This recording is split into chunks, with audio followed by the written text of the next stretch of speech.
Siang teman-teman semua.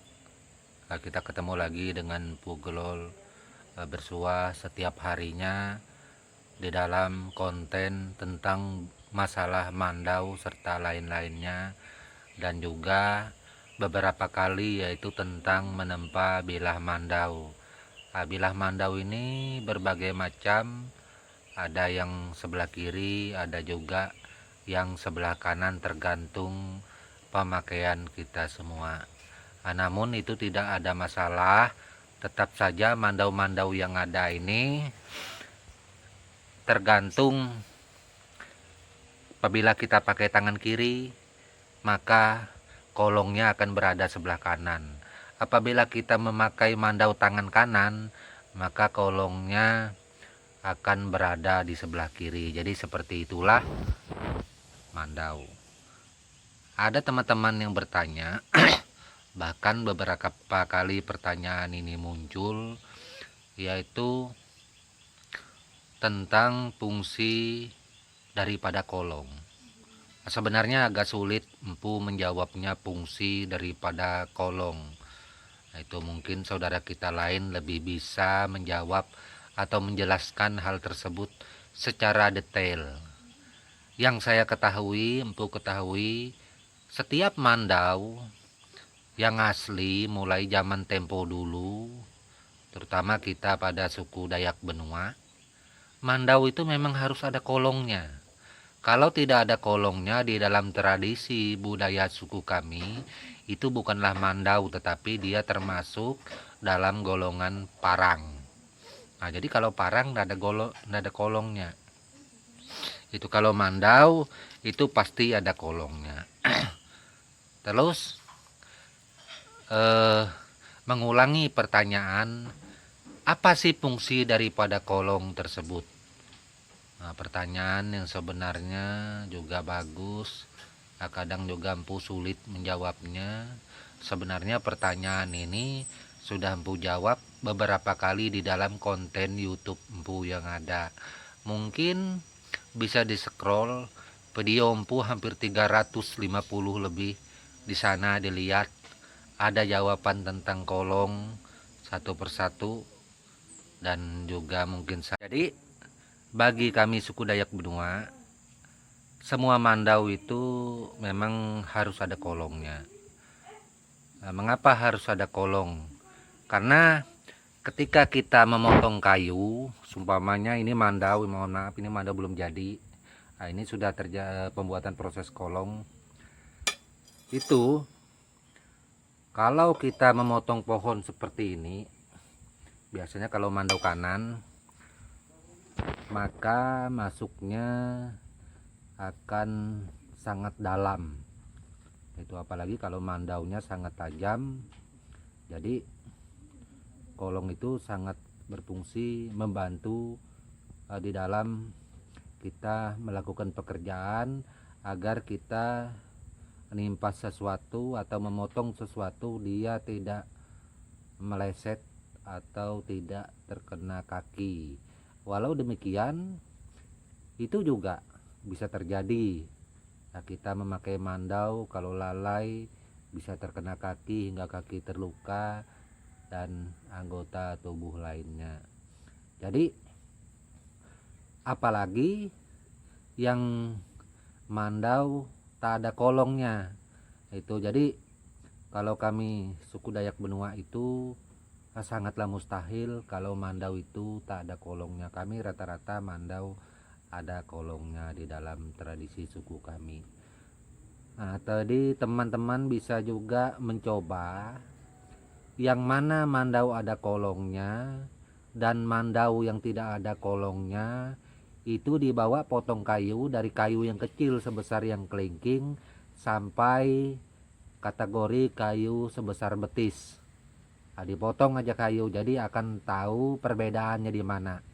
Karena kalau untuk menjawab perbedaannya secara seperti ini, empu hanya ngomong seperti ini, kayaknya agak susah. Mungkin akan terjadi sangkalan-sangkalan menurut pendapat saya itu. Jadi kalau menurut pendapat, hal ini Sangat susah kalau kita tidak praktek langsung di lapangan dengan memegang mandaunya. Jadi empu sarankan supaya teman-teman dan saudaraku semua, untuk yang penasaran silahkan dicoba mandau yang tidak ada kolongnya dan mandau yang ada kolongnya. Memang di dalam suku kami Dayak Benua yang namanya mandau itu pasti ada kolongnya. Kalau tidak ada kolongnya itu bukanlah mandau, tapi itu menurut tradisi suku kami Dayak Benua. Mohon maaf, saya Empu Gelol seperti biasa tidak pernah menyapu ratakan yang namanya Dayak, karena Dayak itu banyak sekali, 400 suku lebih. Mungkin saja menurut Dayak lain bahwa yang namanya mandau itu tak ada kolongnya, mungkin saja. Tetapi kalau kami Dayak Benua yang namanya mandau itu ada kolongnya. Jadi ini apa yang Empu sampaikan, mohon maaf, semoga jangan salah pengertian. Ini hanya berlaku bagi suku kami Dayak Benua, seperti itu. Mungkin saja saudara kita yang lain ada sama, yang ada kolongnya mungkin juga enggak, seperti itu. Jadi untuk teman-teman semuanya yang mendengar ini, jangan sampai terjadi kesalahpahaman bahwa Empu mengatakan yang namanya mandau keseluruhan itu pasti ada kolongnya. Enggak, Empu tidak berkata seperti itu. Ini hanya berlaku kepada kami diantaranya suku Dayak Benua, suku Dayak Bentian, suku Dayak Tunjung, suku Dayak Teboyan, suku Dayak Luangan, termasuk dalam etnis rumpun daripada Luangan. Rata-rata yang namanya mandau itu pasti ada kolongnya. Kalau yang tidak ada kolongnya biasanya dia sudah mandau tua atau mandau lama, sudah sering terasa sehingga kolongnya akan menjadi rata. Nah itu, tapi pada umumnya mandau seperti ini kebanyakan dari suku kita akan menempa ulangnya kembali atau dibawa ke pandai besi, ditempa lagi supaya ada kolongnya, seperti itu. Nah itu tentang mandau yang ada kolongnya. Jadi berapa kali Empu menjelaskan penjelasan tentang budaya, penjelasan tentang mandau, terus terang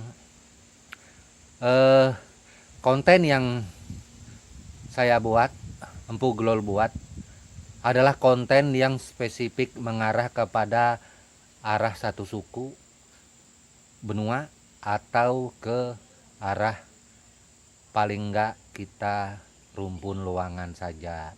Empu tidak berani berbicara secara menyeluruh untuk Dayak keseluruhan. Kadang-kadang ada konten saudara kita yang lain, dia berbicara bahwa suku Dayak itu seperti ini. Saya Empu Gelol nggak mau. Karena kalau kita berbicara Dayak, betul suku Dayak tersebut seperti itu. Tapi kalau Dayak lain belum tentu. Itu Dayak Benua belum tentu seperti itu. Jadi tetap saja ada perbedaan. Jadi untuk Dayak kita tak bisa menyapu ratakan, kita tidak bisa menyamakan bahwa apa yang dimiliki oleh saudara kita di sana dimiliki oleh saudara kita di sini, itu nggak mesti. Sumpamanya salah satu contoh ritual adat Kuangkai bahasa kami, atau nyolong bangkai, atau acara gugu tahun. Saudara kita di Kalteng menyebutnya dengan tiwah. Nah, itu ada yang menyebutnya wara. Tapi tetap sama-sama memotong kerbau. Nah ini merupakan tradisi acara yang sama di dalam rumpun yang sama. Itu diantaranya saudara kita di sana mungkin tak usah Empu sebutkan, saudara kita yang lain juga tahu. Selain rumpun yang sama seperti saudara kita Ngaju, terus saudara kita Manyan juga melakukan acara tersebut. Tetapi saudara kita dari suku Dayak Kenyah, suku Dayak Modang tidak ada acara ritual sampai memotong kerbau. Dayak juga. Nah, jadi seperti itu. Jangan kita bilang Dayak, kata Dayak itu sangat luas sekali. Bukan dimiliki oleh sub-suku tertentu, tapi dimiliki oleh semua suku yang ada di Pulau Borneo ini. Itu sampai ke Malaysia sana. Nah, jadi sebaiknya kita menyampaikan sesuatu seperti saya Empu Gelol. Saya menyampaikan sesuatu, bercerita tentang masalah mandau kerja, bercerita tentang masalah parang, bercerita masalah mandau tempilan. Saya bercerita kepada rumpun saya, etnis saya, suku Dayak Benua. Nah, ketika saudaraku penasaran, siapa tahu Empu Gelol ini bohong, siapa tahu Empu Gelol ini mengarang, maka mereka akan mudah bertanya langsung kepada suku Dayak Benua yang lain. Suku Dayak Benua ini kan banyak di Kabupaten Kutai Barat, Kalimantan Timur. Banyak suku Dayak Benua. Kalau seumpamanya Empu melakukan pembohongan publik, membuat konten yang tak benar, mungkin saja banyak sangkalan yang terjadi di dalam konten ini. Makanya itu Empu menyampaikan sesuatu itu hal yang real, yang benar, yang mana tidak ada, tidak mau Empu sampaikan, dan saya tidak mau mengarang-arang, membuat-buat sesuatu yang tidak benar. Terus konten saya, berapa kali saya katakan saya sangat menghormati dan menghargai saudara kita yang lain yang merupakan satu bangsa Dayak. Jadi saya tidak pernah artinya membanding-bandingkan, menyama-nyamakan, enggak. Tetap mengarah kepada arah satu suku. Apabila itu terjadi kesamaan dengan saudara kita yang lain, ya mungkin saja terjadi. Kalau enggak, mohon maaf, karena kita sama bangsa Dayak tapi kita berbeda suku. Saling menghargai, saling menghormati, itu adalah hal yang terbaik. Seperti biasa, bagaimana dengan saudara kita yang non Dayak, suku di luar sana? Seperti apa? Ya tetap kita harus saling menghargai, menghormati mereka. Ketika mereka bertanya, kita menjawab dengan sesuatu hal yang benar, tidak membuat-buat, tidak mengarang-mengarang hal-hal yang tidak semestinya. Jadi tetap saya Empu Gelol menyampaikan sesuatu hal yang real, apa yang ada di suku Dayak kami. Kalau itu toh yang memang harus disampaikan, memang ada sesuatu yang tidak kita sampaikan kepada umum, itu adalah hal yang wajar juga, karena sebuah rahasia atau yang dimiliki oleh kita secara berpribadi, seperti membuat bilah mandau bepanyar yang ada ukiran, yang ada titik kuningan, itu tidak mungkin Empu melihatkan atau mempertontonkan videonya, karena itu memang sesuatu hal yang pribadi, sesuatu hal yang rahasia, seperti itu. Kalau yang lain tetap Empu perlihatkan kepada semua saudaraku, seperti itu. Jadi seperti biasa, pada siang yang cerah ini Empu tinggalkan pembicaraan kita.